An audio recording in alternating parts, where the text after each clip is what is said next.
Nintendo was at PAX East 2020 in Boston, Massachusetts, as you'd expect from them when they have a game as massive as Animal Crossing. Luckily, like I've done for the past 3 years, I was there too to check the game out. Also, I can talk about everything I learned during that demo in today's video. This is going to be a bit of a new format in comparison to what we usually do, so if you like it, let me know, and it'll be a great way to cover events in the future if you guys enjoy it. Okay, with that being said, let's talk about it.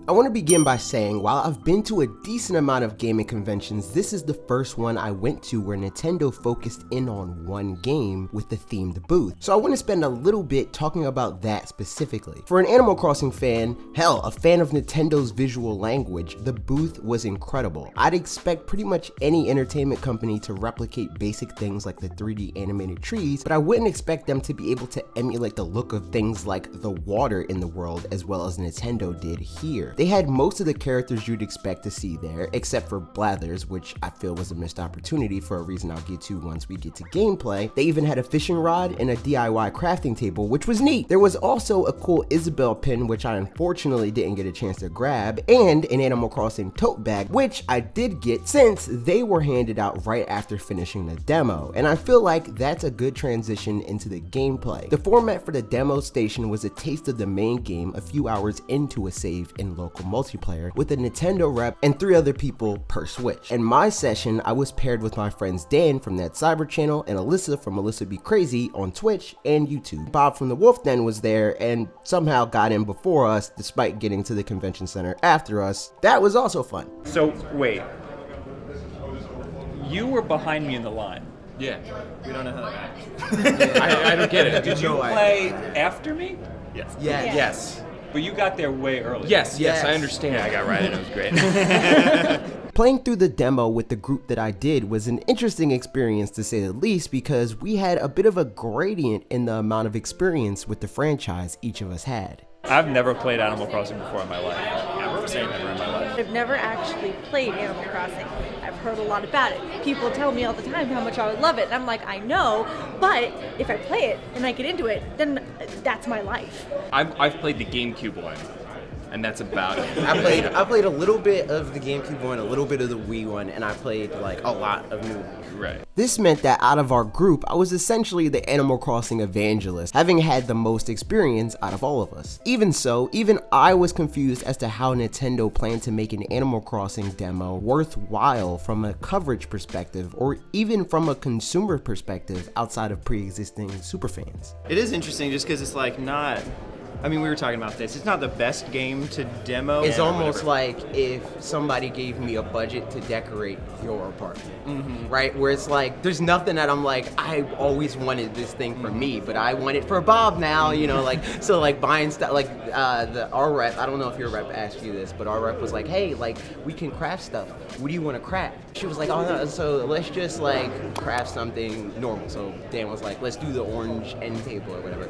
I don't care about the orange end table in the middle of somebody else's save, right? But if I have my whole house and I'm like, you know what would be perfect here? An orange end table. It's a whole different scenario. Like, what do we do with it? Where do we put it?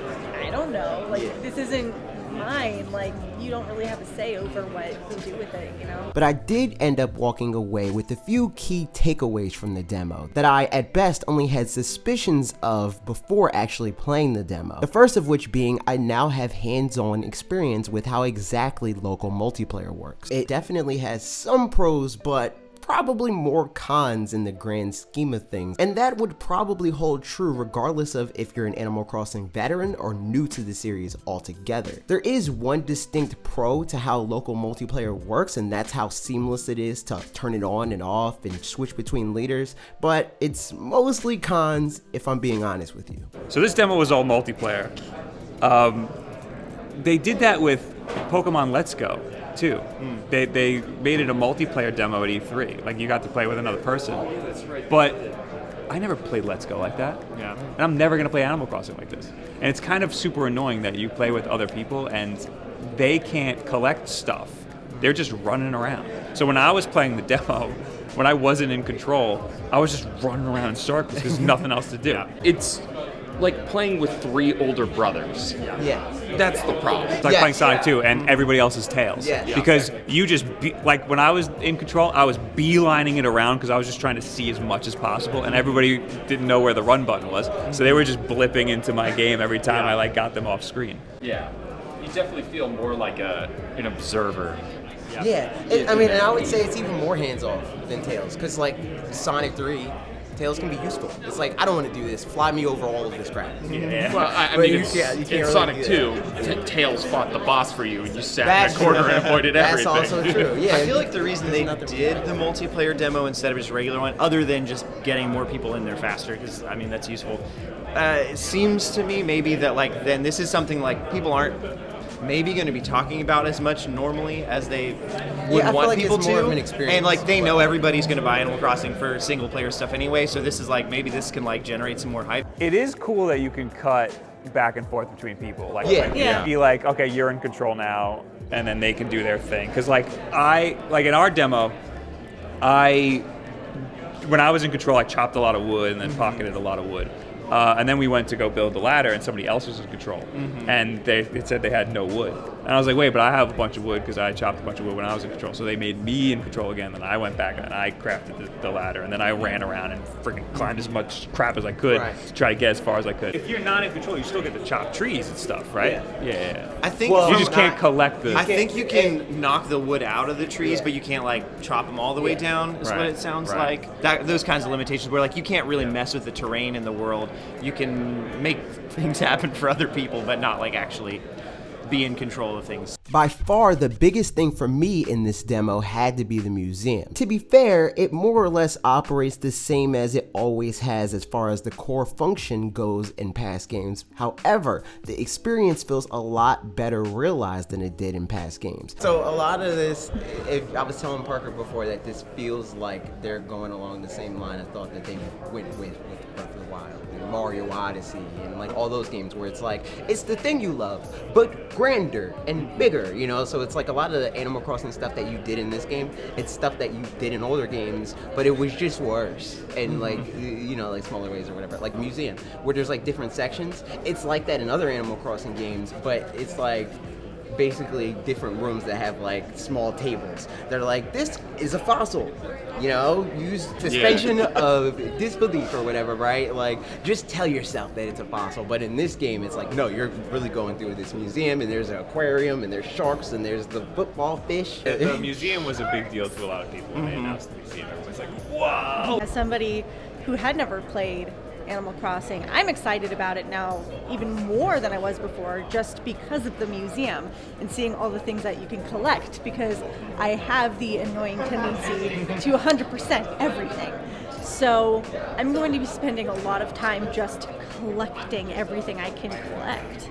So, I mean, I can easily imagine somebody putting in that many hours to just do that alone. Like in the demo that we saw in the line, where they were like, oh, we need 3 more fossils so we can upgrade the museum. It's Yeah. stuff like that. As someone who's played Animal Crossing games in the past, I understand the grander scope of this game a lot better, but I will say that this demo did not do a great job of selling anybody else on that idea. We also didn't get a sense of how big it is, like the island.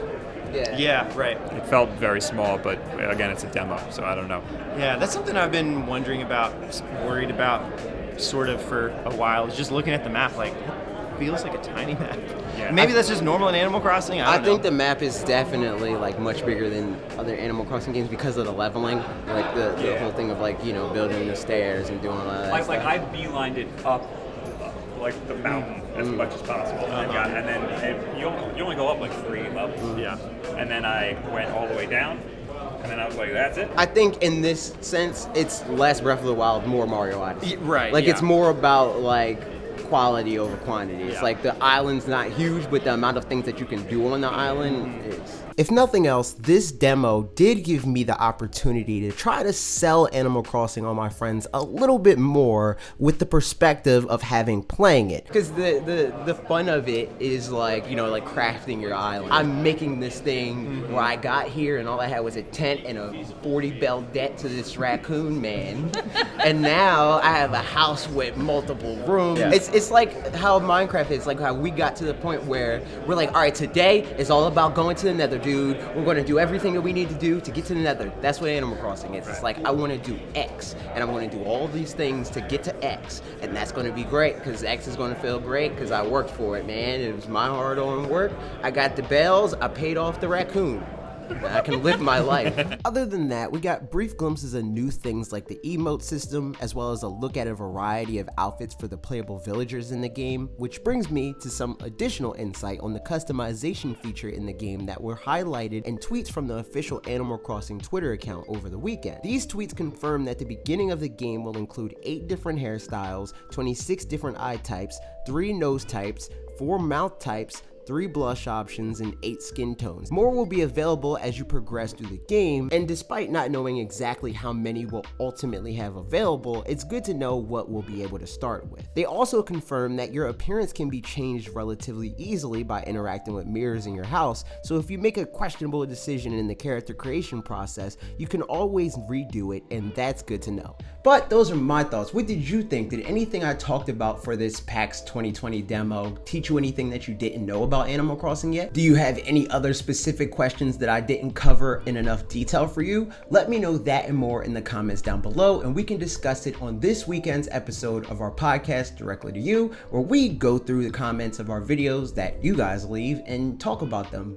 Also, don't forget to check out all my friends that were in this video. Their Twitters were on the screen, and you'll be able to find them in the featured channels tab on our channel page. Lastly, if you haven't already, don't forget to subscribe and ring the bell here for new videos every Tuesday and Thursday at 4 p.m. Eastern Time. Okay, that's it for me.